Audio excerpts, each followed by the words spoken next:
A kaposvári Rákóczi labdarúgóját, a 23 éves Horváth Tamást néhány hete súlyos betegség miatt megoperálták. Felépülése és rehabilitációja nem csak hosszú időt vesz igénybe, hanem súlyos anyagi terhet is jelent a család számára. Ennek kapcsán rendeztek jótékonysági focigálát Kaposváron.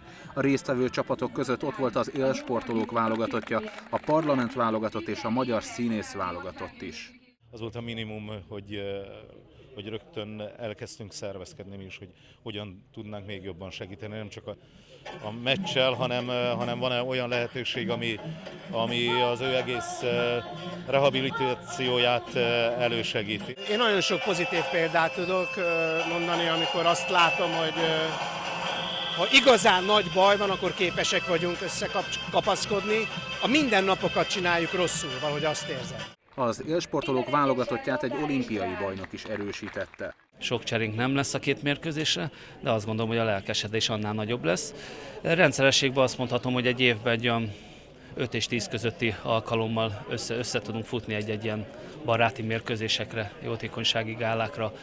A parlament válogatott is szép számmal képviseltette magát a jótékonysági focigálán. Köztük Hosszú Zoltánnal, aki 1979 és 1982 között a Rákóczi labdarúgója is volt. Ez kihagyhatatlan, ez muszáj volt, ezt mindenki belülről érezte, hogy el kell jönni. A srácért szorítunk, és nagyon tehetséges labdarúgóról van szó, és hát szeretnénk azt, hogy a fejlődését, illetve az egészségét elősegíteni, azzal is szívesen jöttünk erre a mai mérkőzésre. A nap legszebb és legmegnyugtatóbb pillanata az volt, hogy a súlyos betegségéből lábadozó Horváth Tamás már játszhatott egy percet a színész válogatott csapatában.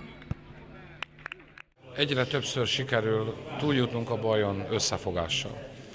Ez történik ma is, nem csak anyagi, természetű segítséget szeretnénk nyújtani a fiatal, bajba jutott, megbetegedett labdarúgónknak, hanem azt a lelki támaszt, ami mindenkinek szükséges ahhoz, hogy meggyógyuljon. A házigazda kaposváriak mellett többek között a Ferencváros, az Újpest és a Diósgyőr NB1-es labdarúgó csapata, valamint több magánszemély is felajánlott erekéket. Én úgy érzem, hogy a focisul életében is nagy dolog, maga az a szó, hogy segítés, tehát ezt tartom a legnagyobbnak. És abban bízok, hogy amilyen ember a Tomika, amilyen akaraterővel rendelkezik, a Jóisten hozzásegíti, hogy újból itt tapsolhatunk neki ezen a pályán. A baráti körünk egy alszámlát nyitotta a Tomikának a rehabilitációnak a részére, hogy erre a számlaszámra, aki úgy gondolja, hogy tud segíteni és szeretne segíteni, akkor bármikor, bármilyen összeggel tud segíteni és tudja támogatni a Tominak a felépülését.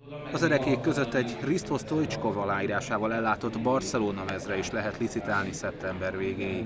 A kaposvári Rákóczi szurkolói baráti köre $500 000 forintot gyűjtött össze, a Magyar Labdarúgó Szövetség Foci Segély Alapítványa pedig 350 000 forintot utalt át, így a gála teljes bevételével együtt csaknem $1 millió forintot tudtak adni Horváth Tamásnak.